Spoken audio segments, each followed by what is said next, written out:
Hello everyone, it is Matt here from Scoop in Response, and today I'm doing a bit of an overview of the 7-point Highlander deck that I've been playing locally for the last little while. It's going to be a bit of a different video. I'm just going to be running through the list, so the full 75, and then sort of talking about a few things. This is a deck that I've had quite a lot of success with. Unfortunately, I haven't had a chance to sort of bring it to any larger scale events since I've started working with it, but basically in our weekly events, I've consistently gone 3-1 or 4-0, with my first 4-0 being last week. But yeah, effectively each week we're sort of at the 3-1 for the event, and that's mostly in a meta that has a lot of Slush Puppy, a lot of Time Vault, that kind of stuff, quite a bit of aggro, so your red-white and your blue-red sort of moon sort of style mid-range to aggro decks. And yeah, it's I guess it's a pretty good meta that we're in the local Brisbane scene. But yeah, effectively, this is a combo deck that's going to be utilizing Zirda in the command zone. Now, Zirda is one of the sort of hardest cards to build around. We made a lot of mistakes early on with things, and even quite recently, we sort of still keep making mistakes for cards that we think can go into the deck, but they can't actually. So sort of notable ones are things like Yavin Maya and Glacial Chasm recently, but even things like Urza Saga, because none of those cards have activated abilities when they start. So it's, only other things that grant them activated abilities once they're already on the battlefield, so they can't be in your deck. So I guess I'll run over the points first, just to give you a bit of a breakdown, on the points, and then we'll sort of talk about how he wins. So we've obviously got Zirda. That's not pointed currently, but I could see that being pointed in the future.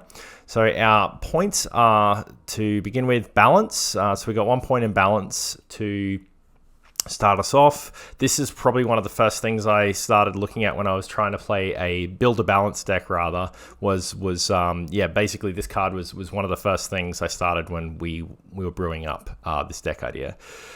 You can see Gifts Ungiven, another pointed card there, Crop Rotation and Force of Will, so that makes up 4 points overall. I think Gifts Ungiven and Force of Will are just really good cards. Obviously, that they're pointed, it makes them great cards. But in this deck, we want as much protection as possible. So you can see the counter spells and everything like that present here. But yeah, it's just a premium card in this list. And Gifts Ungiven, we have a deterministic pile with a whole bunch of options. So I'll give you a bit of a rundown on all of those as well. And so that's, what are we at now? We're at 4 points. The last 2 points we've got are in our lands. So we've got Caracas and Strip Mine. So Strip being 2 points, Caracas being 1. Okay, so those are the points. So Balance, Strip Mine, Caracas, Crop Rotation, Gifts Ungiven, and Force of Will. So the idea of this deck is we have three primary win conditions. Our first way to win is our opponent's going to concede because we strip lock them. The second win condition is we have Dark Depths combo, and we're just going to slap them with the Marit Lage. And the third is all of the numerous ways that we can create infinite mana and kill them with Walking Ballista or another card which lives in the sideboard now called Magma Mine. So those are the primary ideas. Now, what we are a control and a combo deck, but we're also a lands deck. So I guess it's kind of like these three things that work together, but it's probably going to look like a pile. The full deck list is in the description of this video, so you'll be able to check that out. But this is going to look like a pile when you first, look at it over. There's going to seem like there's some weird cards that don't make any sense, but I'm going to go into a lot of depth with all of my decision making because as of right now, I think I've worked on about 6 or 7 versions of this list. Right now we're on Zirda combo version 1.5, and that's basically sort of where we've come to at this point. And I figured now is a good time to sort of make a video on it, because I think this is a really, really good shell to sort of branch into different ideas. And yeah, the success we've sort of had with it has been really good. It's got great matchups versus aggro too, so that's something that's really worth mentioning. Anyway, what we're looking to do with our lands, obviously we've just got the Life from the Loam, I guess, Strip Mine lock, and that's pretty standard. Then you've also got a card which I think is criminally underplayed in lands, which is Slogurk the Overslime. Now this card is absolutely busted. So if I could say that there was two cards that I started brewing around, it was Balance and Slogurk the Overslime. Slogurk the Overslime reads as follows. So whenever a land is put into your graveyard from anywhere, put a +1/+1 counter on Slogurk the Overslime, and then remove 3 +1 counters from Slogurk, return it to its owner's hands. When it leaves the battlefield, return up to 3 target land cards from your graveyard to your hand. So we've got an activated ability.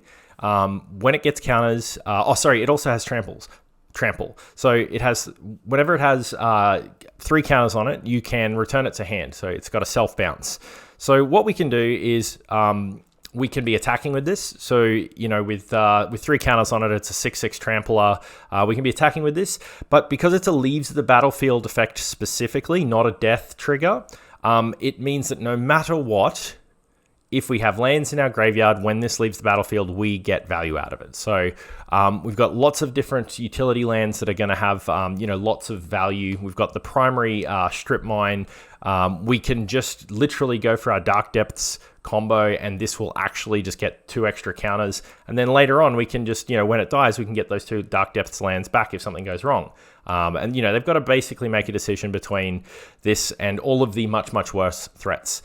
Now, the other thing is, because Balance is a card, in the weird situation where we are not, where we are the beatdown, it basically gives us another reason to be considering Balance versus like control decks or a creatureless or close to creatureless deck, because we can actually balance to, reduce the number of lands, reduce, whether we're ahead or whether we're behind, we're going to get value out of this when you combine these 2 cards together. So you balance to, reduce your opponent's hand size, or you balance to reduce lands, and they go into the graveyard, and basically we get them back so we can get our strips back, all of that kind of stuff. There's a lot of synergy with these 2, and it's really, really cool. The other thing you can see is Elvish Reclaimer, all of the usual stuff with Elvish Reclaimer in a depth package, but Elvish Reclaimer and Slogurk in particular work really, really well to basically continuously get value out of our lands. And then we can be loaming, doing all of that stuff, and even the dredges trigger Slogurk, so really, really sweet there. So that's, I guess, Balance kind of explained. The other, I guess, primary piece of interest with Balance is a card which is Lotus Field. Now, Lotus Field enters the battlefield and you sacrifice 2 lands. Basically, this is really good with Balance because, on turn 3 with 0 ramp, whatever, you play land 1, land 2, turn 3, you play, you float a white and X, and you play Lotus Field, you go down to 1 land, and then you cast Balance, and your opponent goes down to 1 land. And you've already gotten rid of the 2 lands that that you didn't need, so you've got this amazing land, and your opponent has 1 land left. And then you play your Strip Mine and you kill them. And a lot of the games actually end in concession if you ever get to do this. And it's pretty easy to do as well. You can also be extra cute by crop rotating or using the Elvish Reclaimer to do this when you don't have the Lotus Field. So, you can imagine yourself, you have, 3 lands in play, and then you Elvish Reclaimer one of those lands, you get the Lotus Field out, then you sack the other 2 lands and you balance, and your opponent is just looking at themselves, scratching their heads, working out what went wrong because you've just, removed up like 4 lands or something like that to basically, put them to a point where they can't do anything. And if you were behind on board, then, you lose your Elvish Reclaimer. You keep your Elvish Reclaimer and they lose the rest of their board. But if you're ahead on board, you don't really mind because Elvish Reclaimer's already done its job. And if you're ever ahead on board, you're probably winning once you balance them down to 1 land. There's no real situation where they can, come out ahead in that regard. So yeah, that's kind of, I guess, the points with Balance. So that's how all of that really works together. Now, because we have the Depths combo as well, Lotus Field has additional synergy with Thespian Stage, the way that Dark Depths and Thespian Stage have synergy. So we can copy the Lotus Field, and basically then we have 2 lands that taps for 6 mana. Really, really good. If you play Pioneer, then you sort of like would be familiar with this combo, but it's very, very powerful. But we also have a few things that untap our lands as well. So we've got Snap, we have the Teferi, Hero of Dominaria. Now, you know, turning Snap into a ritual is absolutely sick, but, you know, also just untapping 2 lands for 6 mana with Teferi, Hero of Dominaria, it actually makes your Hero of Dominaria a ritual, and we have a lot of instant speed stuff to do. Now, Stifle is a very good card in any format that has fetch lands, but it has additional utility as a defensive piece to basically Lotus Field, to basically stifle the Lotus Field trigger. So sometimes we can just play our Lotus Field and stifle it. Now, the good news is we're either going up 2 lands or we're using Stifle to get rid of a counter spell that isn't going to be available to our opponents, you know, later on when they actually have things that they want to counter, like our combo. So that's basically the idea with all of those pieces working together. So I mentioned we've got gifts in the deck. So we've got Gifts Ungiven, which we have a deterministic pile that we can use with Gifts Ungiven. So the deterministic pile is Savine's Reclamation. You know, shock horror, there's, you know, a million ways that Savine's has all of these deterministic piles with, you know, intuition, things like that. The pile is Savine's Reclamation, Kinnan Bond of Prodigy, Basalt Monolith, Basalt Monolith, and Ranger Captain of Eos. So basically, no matter what, you know, we're going to have these 2 creatures, Savine's and the Basalt Monolith, in our hand, you know, either in our hand or in our graveyard, and no matter which pile they give us, we have a way to win the spot if we have the right amount of mana next turn.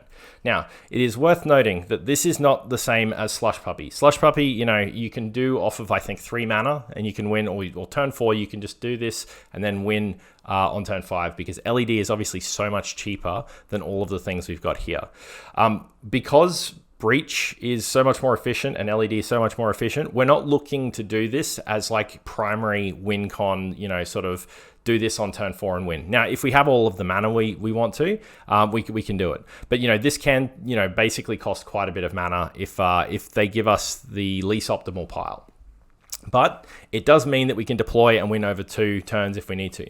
Now, the other thing is Gifts Ungiven can also make us, like all of these disgusting piles with Life from the Loam, Strip Mine, and the combo of Dark Depths and Thespian Stage. So sometimes it's actually just worth, if we've got, you know, gifts and then like 2 counter spells in our hand, we just cast the gifts and then we just protect our Marit Lage combo, or we just strip them down. We are a deck, because Zirda is in the command zone, the companion zone, we're a deck that just can continuously demonstrate that we're just only like a turn away from winning. We're not as fast as other combo decks. Like, we're not as fast as Historical Doomsday. We're not as fast as, you know, your Slush Puppy. We're not quite as compact as those decks, but we just basically will just keep doing things that our opponents have to respect, or they will just lose, because Zirda going to hand, which can be paid for by either the Grim Monolith or the Basalt Monolith, is infinite mana. So we just need to draw Grim Monolith or Basalt Monolith, and we have infinite mana. And basically, if we can pay for the Basalt Monolith, you know, so it's turn 3, we have 3 mana. We play the Basalt Monolith, we tap it, we use that mana to buy the Zirda, and then the next turn, our land's on tap, we play the Zirda, we play another land, and we pay 1 to untap the Basalt Monolith, and we have infinite mana there. So if we have our Walking Ballista or anything else, we just win, and it's really easy. You know, if we have our Khan, we just win. We have Walking Ballista, we just win. If we have Wargate and the mana, we can just win. There's just so many ways that we just straight up win there. So just really, really, really cool. Yeah, so the gifts pile, basically, if they give us Kinnan and Ranger Captain, we have Savine's in the graveyard, which we can flash back to return the Basalt Monolith, and in turn with Kinnan on the battlefield and Basalt Monolith, it does the same thing as Zirda. So the only thing worth mentioning, though, is Zirda goes infinite with both Grim Monolith and Basalt Monolith, whereas Kinnan only goes infinite with with Basalt Monolith. So if you're playing a game where your opponent like has swords or something like that and you don't have Caracas up to protect it, you know, I would say that Kinnan is the lower value of the two because of the fact that Zirda is going to combo with both of these pieces. So that's basically the idea around that.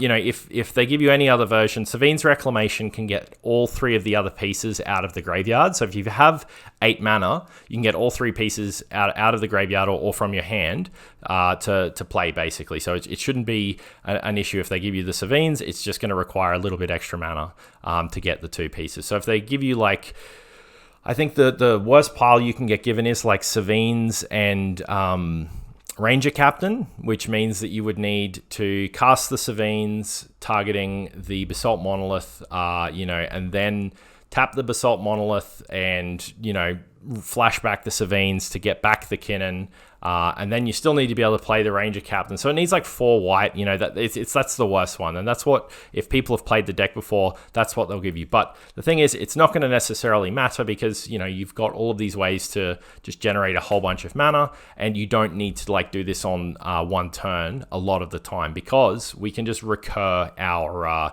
choices. And we're kind of like forcing our opponent to deal with like our problem rather than them deploying their threats and their game plan. And because of the density of counterspells, very rarely would we want to just tap out versus like a blue deck or a combo deck and say, oh yeah, we're just going to like jam these threats and hope that you just can't beat us over the top, because that's how we will lose. So the gifts pile is very cool, but because all of these cards kind of don't suck completely on their own, I'm really comfortable with that. Now, it's important to note, Walking Ballista can't necessarily go into your piles and save you the mana. It can with a new card now called Recommission. If you have Recommission in your hand, it can. And you can actually build these weird piles where, you know, if you have Recommission, Walking Ballista, and you have all of the other pieces deployed, you know, there are ways that you would be able to sort of play a different sort of strategy into having Walking Ballista get put into your hand or into your graveyard. But you run the risk of basically then putting Walking Ballista and Recommission into your graveyard, and then you don't really have a way of getting it out, short of playing Khan, exiling your graveyard from a Tormod's Crypt that you get from your sideboard, and then you would have to then neg to it again to get the Walking Ballista. So it's obviously like it's shitty to do that. But yeah, basically, if you have the Recommission in hand, you can use the Walking Ballista in the pile instead of the Ranger Captain. The thing is, though, the Ranger Captain's also really good versus these combo decks because you've got this silence connected to it at the same time. The silence is going to let you, you know, you can proactively deploy it on the turn that you're going to go off, and it's really, really good because as soon as that Ranger Captain resolves, you can then decide, oh, am I going to stop my opponent from winning, or am I going to try and win myself? So because Thoracle's probably the biggest one, because they have to cast the Thoracle before they cast the Demonic Consultation or the Tainted Pact, they have to basically telegraph to you that they're going to try and win, and you just sack the Ranger Captain in response to the cast of the Thoracle, not the ETB. You definitely you've waited too long if you do that. So yeah. That's the gifts portion of it. So basically, we've got this pile where we can incidentally win by creating, you know, an assortment of cards using gifts to win. But we also have, you know, drawing literally Grim Monolith or Basalt Monolith and then buying Zirda. We're definitely telegraphing the hand. So if we get like wheeled there, it's probably not the best thing to do to put the Zirda back into the deck. We don't necessarily want to put that into our library. But yeah. The cool thing is, like, with the Basalt Monolith and the Grim Monolith, depending on the kind of decks we're playing, we can either deploy them and buy Zirda straight away, or we can just deploy them and then use it how we would see fit. So if we need, like, a big turn the following turn for 6 mana, like maybe we already have the Kinnan in our hand, we just keep the Basalt Monolith or the Grim Monolith there. And the cool thing is, if we have them together, quite often we can use one to pay for the other's untap. So you could cast the Grim Monolith and then cast the Basalt Monolith. And then if we have one more mana, it doesn't matter if they target either one or the other of these pieces, we can use that to transfer the mana effectively into the other and store the mana in the other one. So very cool there for sort of redundant lines with that. So we've got... That's all we're talking about with the gifts piles and everything of that nature with the Walking Ballista combo. So one of the reasons that I think this pile is really strong is because typically we have cards with, I think for what it's worth, I think Slush Puppy is like a better combo, like just in a vacuum. But LED and Underworld Breach are just dog shit cards most of the time if you like draw them in the first 2 turns and then you don't draw pieces for the rest of the combo. They're only good with the combo for the most part, Underworld Breach being a little bit of an exception. And then there are some decks that will utilize just the Breach for other things. But essentially, I think that the Ranger Captain is an amazing card on its own. The Kinnan is great in a way that, unlike Underworld Breach, because it sacrifices at end step, Kinnan is just, you've got to deal with it. So like the floor of this card for the most of the time is it's either going to gain you a whole bunch of life by blocking something that's going to kill you, or it's going to like remove one of the spells from your opponent's hand. And that's really, really useful. And then there's just other situations where you just deploy this on turn 1 or turn 2, and all of a sudden, all of your mana rocks just like turn into huge mana positive investments. Or break even. So you play a talisman and then it taps for 2, or you can play the Mox Diamond and you get 2 additional mana on top of that. It's really, really sweet. So really, really cool with all of that. You will never, ever activate this unless maybe you've brainstormed a Slogurk onto the top of your deck and you have Zirda, on the battlefield, so this only costs like 5. Like you're never activating it because you've got like 2 hits in the deck. You've got all 3 hits. But really only 2, because as soon as you put the Walking Ballista onto the battlefield, it's going to go to the graveyard, so not cool. So Elvish Reclaimer and Slogurk are the only things you can hit with that. So if you can't really hit anything, like if you have nothing to do whatsoever, then you can basically activate it just to see if you can get a Slogurk for value. But there's not very many situations where that happens. Now, Khan, the great creator, is very cool, just because it incidentally will stop all of your artifact decks. So it stops all the Time Vault shenanigans, at least until they remove it or they hit it. But it also gets you access to our second Walking Ballista. It's not Triskelion. It's much better than Triskelion, I guess, sort of. And that is Magma Mine. So Magma Mine, the way you should read this is it is a 1-mana Walking Ballista that just doesn't die to itself as soon as it ETBs, because it's an artifact, it's not a creature. So you can cast this proactively and put it on the battlefield, and then you've got to sink like you got to sink 80 mana into it to kill a player from 20 life, and it's a one shot to any target. So it's very cool, but it serves 2 purposes. The first purpose is, if you are playing against the first purpose is the Khan lines that we just talked about. So you make your infinite mana, you play the Khan, then you get this out of the sideboard and you kill them. The second thing is, if you're playing against like a heavy like Saga deck or something like that, and you need an alternative to the Walking Ballista because they've named it, they've named it with Pithing Needle or something like that, or they've extracted it, or they've done whatever they want, and you can't get access to it.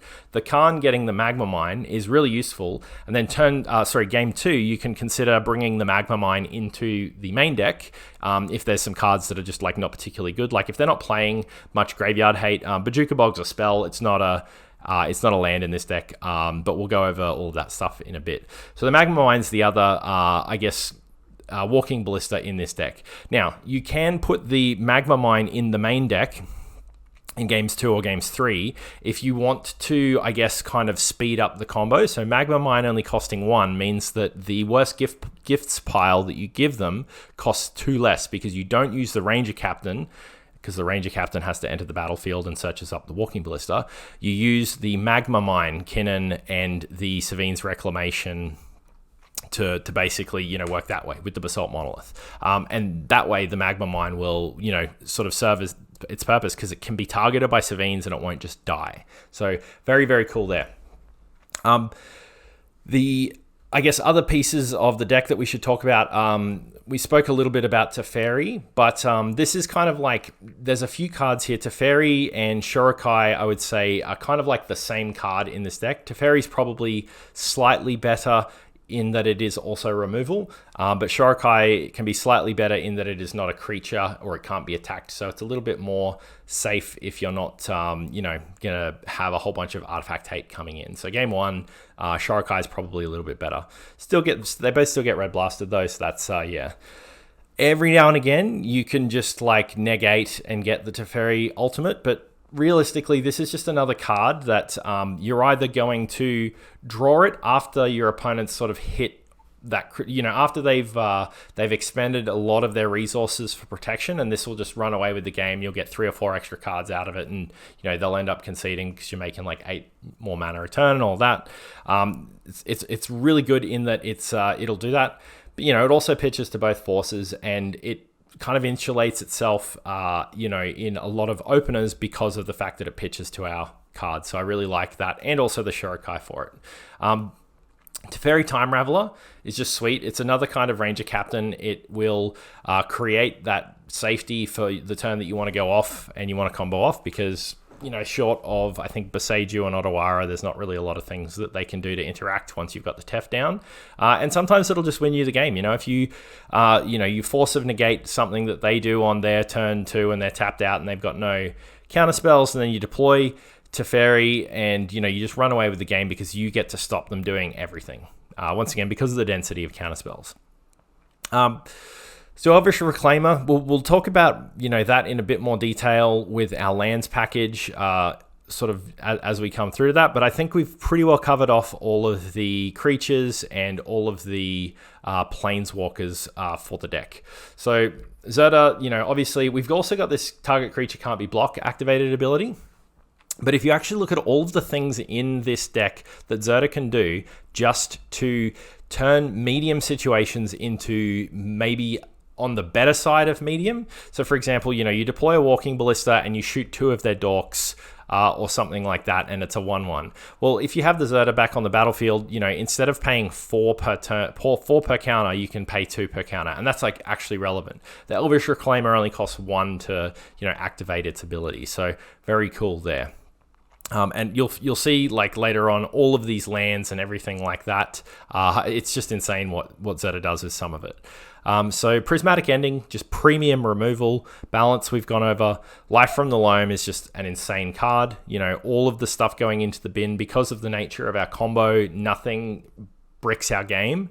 You know, in a vacuum. There are some situations where if one piece is exiled and then the other gets put into the bin, then it does brick it. But in terms of just if we milled our whole deck turn 1, nothing's going to brick. Like, we can still win the game from there, assuming we don't die to the card draw. Recommission. So recommission is return target artifact with mana value 3 or less from your graveyard to the battlefield. If a creature enters the battlefield this way, it enters with an additional +1 counter on it. So this is basically Walking Ballista's best friend. It's a 2 mana, reanimate your Walking Ballista, but it also just reanimates like everything else in this deck. You can reanimate all of your creatures, which is sick. And that's like super useful because we don't have many creatures, you know, on account of playing balance. So reanimates all of our creatures, but it also reanimates every single one of our combo pieces. So Grim Monolith, Basalt Monolith, you know, all of those can be reanimated. It can reanimate the Zirda as well. It's just sick. It just does everything we want it to for 2 mana. And it just adds so much more, I guess, extension with this deck. This is the most unassuming card, and it can just be like a game-winning top deck. So really sweet.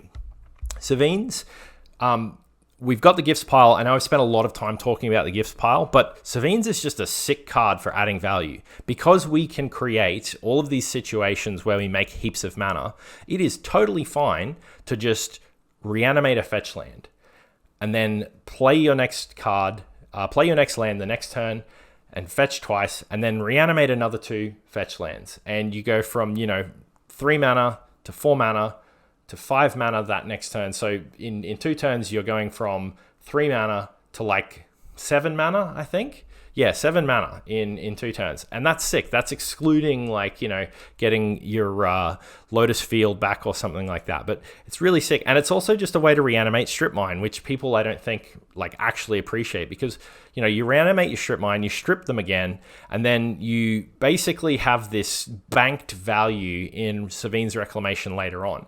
You know, you're not worried about doing it again the next turn necessarily, because it's probably going to be hard unless you like ritual up hard. But you've just got this situation where Strip Mine just comes back, does its job again, and then now, like in the future, you just go back to, you know, once you get to 5 mana, then you can use that to get back anything in the deck, basically. I think there's only like 4 or 5 cards that it can't get back that are permanent. So really, really cool.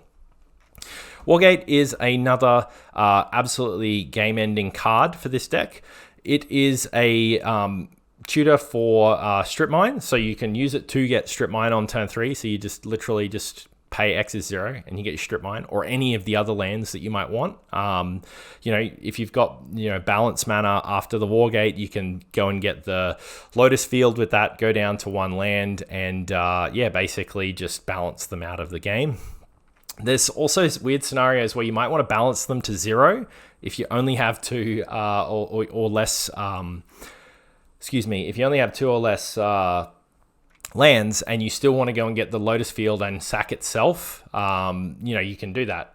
Sorry, I think you just need 1 land to do that. So if they're playing a strip game as well or something like that, you know, you can basically get them off of the ability to recast their loam by doing this. But the other thing as well is you've got insulation with the Lotus Field because it has hexproof. It can't be strip mined. So really, really sick card. But Wargate will get every single combo piece. So for 5 mana, it gets Kinnan and Grim Monolith. For 6 mana, it gets Ranger Captain of Eos and the Basalt Monolith.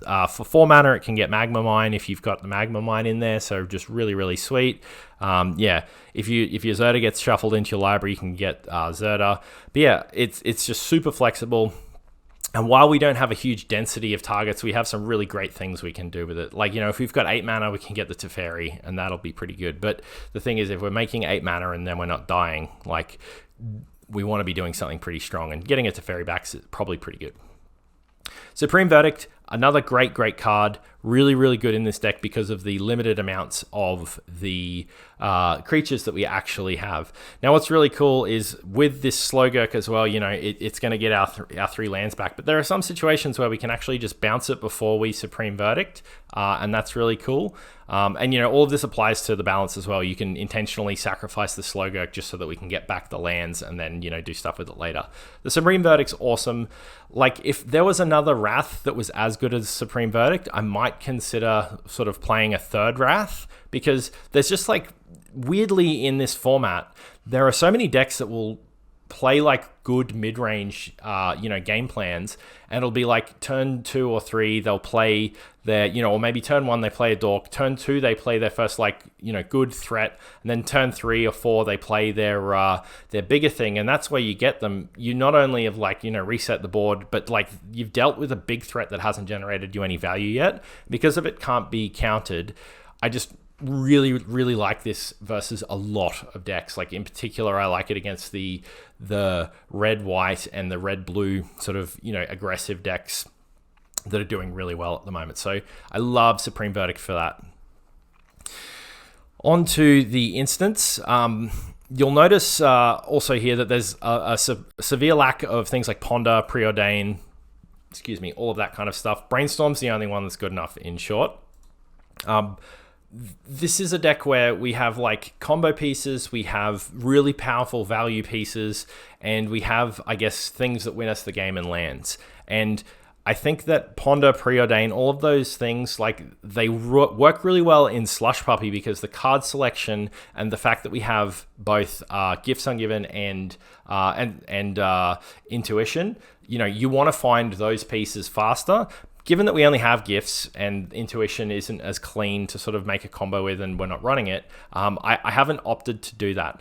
I also don't really have any Delve that I want to utilize those sorceries and instants for. Typically speaking, all of our, I guess, stuff that goes into the graveyard, we have a way of reusing it, you know, with like lands from Loam, or if it's part of the combo, Savines or something like that. We don't really have a use for, you know, putting instants and sorceries in the bin. So we don't necessarily need to have a whole bunch of them that are just cantripping and card selecting. And that's why Brainstorm, I think, is the only one that we really want to have in there, because, you know, we want to protect a combo piece by putting it back on our deck or something like that. Crop rotation, we'll go through all of the lines with the lands so that you can have a look at it. in a bit more detail. March of Otherworldly Light, you need to understand how good this card is. I'm playing it in this format, I'm playing it in Legacy, I'm playing it in Modern, and I was playing it in Pioneer while I was playing that as well. This card is so good, and I think it is way better than Path. I think it's so much more useful. It's not quite as good as Prismatic Ending, but it's just like so efficient. And in our deck, there are so many times where we can just take advantage of the fact that we can pay 3 mana into this and not be sad about it because of it being at instant speed. If our opponent, we're holding up like 3 mana or 4 mana, and our opponent plays something we don't care about and we don't want to counter it, we don't want to waste a counter spell and they tap out, it's like, yeah, that's fine, I'll let you do that, and then I'll just march it at end step and be super stoked with it. Stifle is a very good card to basically work as a strip mine, but when you add the extra value of being able to attempt to stifle your own negative abilities. Also a very cool thing that Dukes on Twitch pointed out in one of his recent videos about stifling the Marit Lage trigger to get around a strip mine effect. Just additional utility for that. Really cool. Love that. This card, I think, is just amazing, but it is also, I guess, probably one of the first that you would sort of look at when you're planning your sideboard options for game 2. So if there is, an absence of fetch lands, like if your opponent's playing like the red-white or red-blue, maybe you don't want to run Stifle because, you just, that they're going to have some of these like soul lands, or maybe if they're in Jund, you might not want to necessarily run Stifle because basically there's no Jund decks without Wrenn and 6, and in which case you lose a lot of value, I think, from something like Stifle, unless it's in your opener. Swords is the only, removal spell that you would just not leave your house with, just really good. Counterspell, Mana Drain, Mana Leak, Miscalculation, Force of Negation, Force of Will. These are our counter spells. They're all really good. Mana Drain getting depointed, I think, is crazy to me. It's just absolutely insane as a card. And in a format where it is very clear that companions are excellent, Mana Drain always has something you can sink your mana into. You just, I'll counter your 3-drop and then I'll buy Zirda for free the next turn. Like, it's just amazing. Miscalc is great because it is a counterspell, but also we get to cycle it. And you can also cycle it for 1 if you have Zirda out. So extra cool thing there because it's an ability. We've got Snap. It is a tempo, I guess, piece, but also, it slows down your opponent. You can sometimes just use it to return your Slogurk. Your opponents are like, oh, I'm going to exile your strip mine, and you just cast it on your own Slogurk, and you get your strip mine back before the exile effect resolves, and then you get to untap 2 lands. And you also get to, so it's a free spell, or it's even a ritual, like when you have a Lotus Field on the battlefield. So yeah, even better. Lastly, Memory Deluge. This is a card that I've sort of been umming and ahhing about. So there's been a few cards that I've included, and Memory Deluge in principle is fantastic in this deck because we want things that have utility outside of Delve in the graveyard, and this is a really good one. And because of its flashback cost being 5 and 2 blue, there are some situations, like in any combo deck where you're not generating infinite colored mana and you only make colorless. Sometimes you could have infinite mana and you don't have anything to do with it. Well, while Memory Deluge isn't castable from the graveyard on just colored mana, it's like certainly more palatable. And we do have more than enough mana to pay for it in a lot of situations. If I was going to say that there was a card that it was most considering for the cut, though, it would be Memory Deluge because of the fact that it is just a good card, but it's not contributing to our game plan. It's more like insulation in this deck, if you will.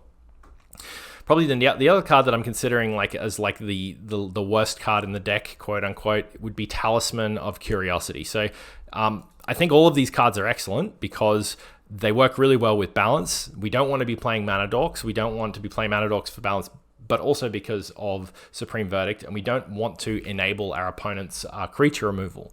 especially games 2 and 3, these come up with additional value because our opponents are probably going to start siding out creature removal as well. So, it means that the creatures that we do have are more likely to sort of stay. With the exception, our opponents are probably not going to get rid of their swords and things like that because it's too good. But any like tier 2 removal spell, particularly for like Jund and that kind of stuff, maybe like Lightning Bolt or something, that kind of stuff potentially can get removed, and in which case, that sort of adds additional credence to our very, very small creature count. So we don't want creature-based, ramp. We want artifact-based ramp. But the Talisman of Curiosity in particular is probably the card that I look to, along with Memory Deluge and Miscalculation, as like 3 of the things that I would consider cutting like first. Maybe Mana Leak as well. These are sort of all the things. If we're bringing in blasts or something like that, these all could be considered. So that's pretty much our suite of artifact ramp. And also, you shouldn't be scared to just play a Basalt Monolith and use it to pay for a Talisman of Progress or a Talisman of Curiosity if you want to. We're gonna this is untapping. We're not in a one-shot Time Vault deck. You don't need to go and find like a Voltaic Key to untap stuff. We're not doing that. The Voltaic Key just doesn't have enough value in this deck, purely because of its limiting to just these 5 targets. So yeah, not good. Shorikai, 6 targets. Shorikai is like, we sort of talked about it a little bit when we were looking at the Planeswalkers. So this card is just insane. You deploy it. Typically, you'd want to deploy it when you have 5 mana, not 4. But the nature of this deck, there's lots of situations where we play it turn 5 and we want to keep, 1 blue up or, something like that so that we can, either activate it or counter it or something like that. Just the ability on it, draw 2, then discard a card, create a 1/1 colorless pilot, and it cruises if it's worth 2 or greater. I think in the 50 plus, 60 plus games I've played with this deck, I've attacked with Shorikai once or twice, but the threat of it attacking is more than enough to, warrant either the premium removal and the efforts that they will go to removing this, or the basically just having to not attack into you, the threat of you animating it or crewing it and then blocking with these little dudes. But basically, blocking with the big one. Basically, you're just using this to draw cards. But because we can do cool stuff with Life from the Loam, you draw, you dredge and then discard the Loam again. So you're basically paying 1 to dredge 3, draw 1, which is wild. Any time where you can draw a card for 1 mana, that's pretty damn good. But yeah, there's just so many things. The 1/1 pilots are blockers. They're just they're really good for chumping, and you just do it over and over again. And if they can't deal with it, you just got to run away with the game.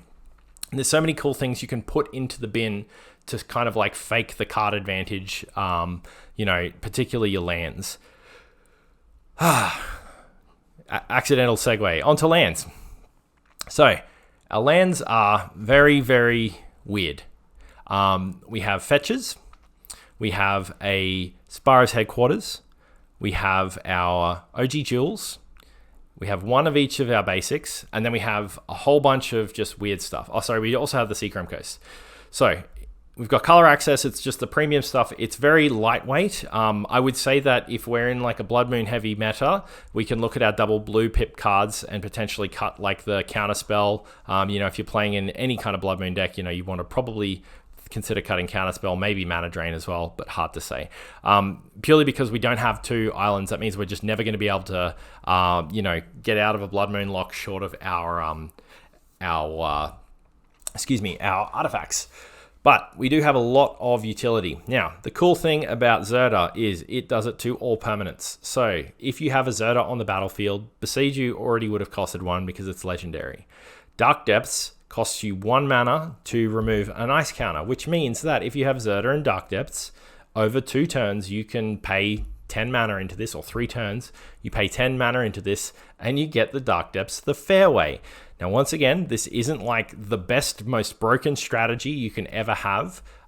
This is just another way to continuously demonstrate that your opponent cannot just try and do their thing. They have to fight you, and they have to fight you on so many different axes, and all of our axes kind of work together, right? We're deploying like, it's almost like a 2-card Monty kind of situation where we're just going to put out half of one combo, half of another combo. And depending on what you actually draw, what's on the top of your deck, you can just basically win in the direction that they are not fighting you on very, very easily. Caracas. Caracas is the weakest point. It is potentially getting changed. I'll go into that at the end. But Caracas is only in the list because we have a situation where we can use it to bounce our opponent's legendaries for tempo. We can do kind of like a fake Uro loop with Slogurk. And we can also protect Zirda and Kinnan with it. So very, very cool in that respect. Buying time is super useful with this deck. We're a slow deck, but we're going to buy time with cards like this, cards like Mazavith. Both of them are just like insane for just giving you extra turns. Hall of the Storm Giant. 5 and a blue makes a 7/7 with Ward 3. With Zirda on the field, this only costs 3, so way, way, way better. Ottawara, Soaring City, only costs 1 to activate. 1 blue, so not 1 and a blue, just a blue, to use the channel ability on Ottawara, because Zirda is a legendary and it also reduces your abilities by 2. So instead of 3 and a blue, it's just a blue. Really, really, really good. Same thing with Spara's Headquarters. Your cycling 3 becomes cycling 1. Very cool. Your Thespian stage is just pay 1 to turn it into something else. So a little bit of a discount there. So that's pretty much that's the list. We've got a whole bunch of cool things that we can do in this list. We'll go over the sideboard before we sort of talk about the next steps, everything like that. So we've got Tormod's Crypt, just a great card and also a Khan target. Ensnaring Bridge and Torpor Orb are also in our Khan package. Neither of these 2 cards can come into the deck at all because they don't have activated abilities, so they never, ever, ever get boarded in. Torpor Orb is just a hoser for like hard Thoracle decks. Ensnaring Bridge is, I believe it's sort of a little bit underwhelming, but there are situations where it will win you the game, and so it's worth just treating this as a 13-card sideboard, because obviously Zerda's reducing it as well. And the Ensnaring Bridge is only ever coming in when it's basically going to win you the game. So I will admit that it is hyper medium most of the time. And obviously Magma Mine being the 4th target. I've got the 2 Blue Blasts. Really good for any red deck that we just want to be able to remove spells instead of countering them. Sometimes you're just upgrading your I guess similar to the philosophies around Legacy Delver. You want to upgrade your counter spells in game 2 and 3, and this is like an option to do that. Nature's Claim, really flexible artifact and enchantment removal. We never care about our opponent's life total. Like, rarely do we want to attack for winning. And what deck is going to matter really? If they're getting 4 life and you're worried about the Marit Lage situation, you're already going to win if you've Nature's Claimed something and you're Marit Laging them. They fetch twice or whatever. They're probably dead, but also like you're going to be fine. Veil is mostly just for Jund, but also for counterspell heavy decks. I like it particularly versus, Blood Moon, Blue Moon type decks where you're going to be protecting your counterspell, that kind of stuff. Really, really good in that. But also just, sometimes you just have it and you want to Veil turn to, versus a Thoughtseize or something like that. Or, versus a targeted ability. Sometimes you can spike a Brain Freeze block and your opponent won't be able to deal with it because they were just having enough mana to be able to sort of Brain Freeze you and you just protect yourself. Yeah. Calamity's Wake, another graveyard remover, so really good for that, but also kind of has that silence effect stapled onto it, so you can do cool things in response to gifts piles or even like your Doomsday type stuff. Depending on the type of Doomsday list, if you've seen the pile, you can just upkeep Calamity's Wake and it can catch out your opponent because they can't, do something to affect the pile, and you're just literally time walking with a Calamity's Wake. But they're still going to have other ways potentially to deal with it. So you just need to be mindful of that. It's not always going to be great. Hercule's Recall. We just have a heap of, Time Vault decks locally. And I've just been shit on too many times by it. So I just run this as a bit of insurance. basically just so that I can reset their board state. I really like it for that. Sunset Revelry is another good anti-aggro card. This card is busted when you get all 3 modes on it, and if you are playing the deck right, you will versus an aggro deck. It's also mulligan insurance. I really like this kind of card in a matchup where you want to mulligan aggressively. This actually gives you +1 cards because of the fact that it draws you a card, gains you life, and also creates your blockers. So just absolutely insane versus mono red, red white, all that stuff. Torpor Orb, the Hoser for Thoracle, really cool there. And Staring Bridge, we've spoken. Crowsand Grip. This is probably looks a bit weird to a lot of people. Split Second is super relevant. It's absolutely relevant versus Time Vault. You can blow up their Time Vault in response to them trying to untap it with the key. And what that means is then that key can't be a threat for the rest of that turn after they have reanimated their Time Vault. Because, a lot of Time Vault decks are going to be able to just, okay, I'll play the Time Vault, and then they'll cast their key, and in response to them casting the key, you shoot the Time Vault, and then they just reanimate it with Emery or something like that, and they've still got the key on the battlefield, and you can't do anything about that. Now, granted that regular artifact removal would work if you wait to the right time. I find this to be just so useful because of its split second also being uncounterable. Basically, I think there's one exception, like a morph card or something like that you can use, but for the most part, there is like no real way of dealing with Crowsand Grip. It also incidentally will help you a little bit with Slush Puppy. They cast their Underworld Breach, and then you shoot the Underworld Breach as soon as they cast their next spell from the graveyard, and they've kind of wasted the turn there. But the thing is, it also can, it's not foolproof, but it can basically put them far enough behind in mana to not be able to go off that turn, and they have to wait a turn. So this will take an extra turn, give you an extra turn versus a counterspell deck, versus a combo deck that you can basically have another crack at, or like try and win the following turn. Mystical Dispute, just a good counterspell. Zirda, we've spoken about that at length. And Submerge, another really good tempo removal type spell. So, the ultimate situation is where you just muck up someone's fetch. They fetch, and you just do it in response to their fetch, and they've got to shuffle away their big powerful creature or something like that. So you want to do cool stuff with that as well. I really like the card. That's the sideboard. That's pretty much the deck. So where we're looking at with this is, I've been playing this in Bant for a very, very long time. Months. And it's really only become apparent recently just how easy it would be to move up to 4-color. And there's really only 3 cards that you want to be looking at for 4-color, or even 5-color, to be honest. Like it would probably be a 5-color, because I really like Soul of Windgrace in this list.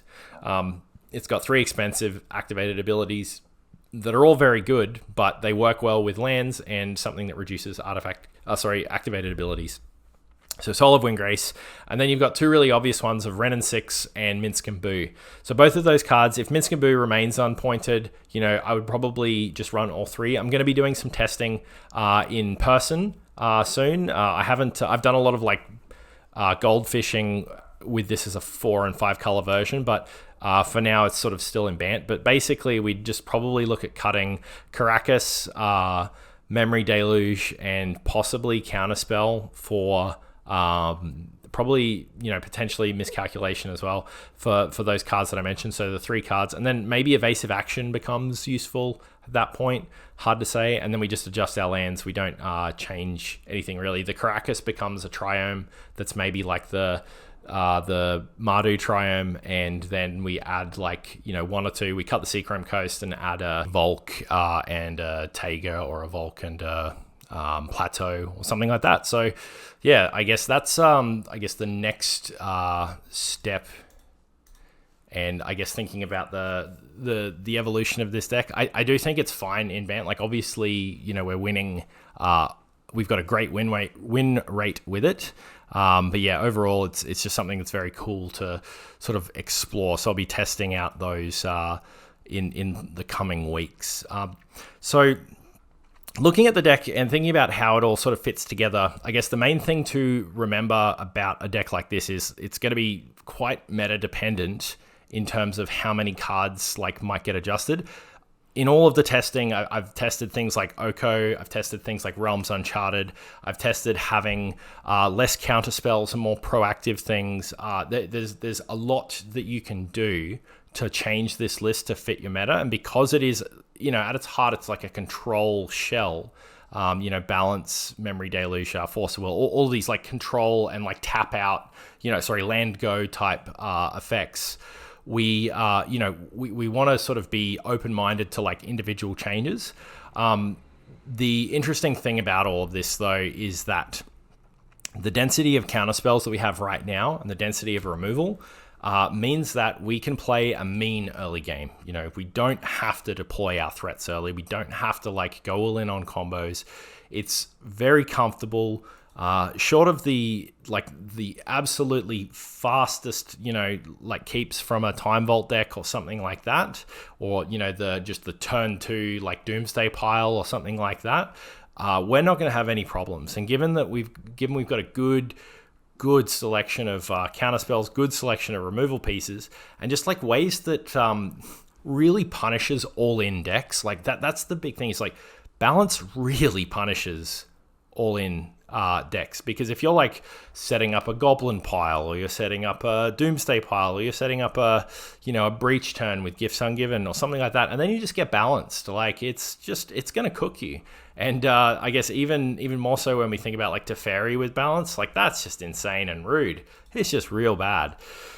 Probably one other line I didn't mention is balancing to keep your strip mine as the only land left or something like that is pretty gross, and then you just take him down another land altogether. It can be very fun. All of the pieces work really well together, but it's like the kind of thing where you'll have to spend a bit of time playing through it all, and it's I think that's like very true to lots of control decks. They reward format knowledge, they reward you for getting the reps in. But I've really enjoyed this deck, and I think the advantage that you've got for this Zirda deck over a Time Vault deck is that it doesn't just die to Null Rod like so many other combo decks can just die to Null Rod and collect oof. So that's, I guess, the main idea. So if you're still with me at this point, I really appreciate you checking out the video and staying with us the whole time. I know it's probably close to an hour that I've been chatting about this list. I wanted to go into a bit of detail with this because I love 7-Point as a format, and I love this deck. I love brewing. I'm trying to sort of keep my fingers in as many pies as possible with 7-Point, but this is a deck that I just keep coming back to week after week, and I keep playing it and keep finding things to try that are just really fun. I really think that this, I'd love to see other people in other states pick up the deck and take a look and see how it goes within your local metas, because I'm really curious to see how all of that sort of pans out, I guess. Because it can't just be me playing the deck well and Brisbane being soft to it. I feel like there's some real legs to this list and this concept. Equally, it would probably work just fine as well if you actually just wanted to cut the Zirda package out of it and you just wanted to play like a lands-based control, deck. It's not the most revolutionary thing in the world, but very fun nonetheless. But thank you so much for checking out the video. I really hope you enjoy this. It's something that I've really been liking for a while now, and very excited to share this. Hopefully, off the back of this, even some of the Brisbane guys, if you watch this, I would love for you to work out how to beat the deck a bit better, because I can't improve it further if I'm basically sort of losing to variance or whatever, or I'm losing to really strong openers versus really weak openers. Like, I want to find out like more of the weaknesses of this deck. I want to see if I can push it further. I think that it's got some real potential to do well, and really looking forward to all of the feedback. I'm sure there's going to be people that hate it, think it's just a pile or another strip mine deck. That's totally fine. I want to know your feedback anyway. Like, tell me what it is. Any discussions that we get going, whether it's within the groups on Facebook or if it's in the comments or whatever. Like, I want to be talking about 7 Point more. You know, we're very fortunate in Brisbane now to finally get a weekly event. And so I'm just literally telling anyone who will listen to give this format a go. We've got a whole bunch of spare decks locally that we can pass out to people who we trust or that we know. Or if you're a new player and, you know, you just want to come and check it out, you can hit us up and, you know, provide a bit of collateral and we can sort you out a deck or something like that. Anyway, thanks for checking out the deck. Bye for now.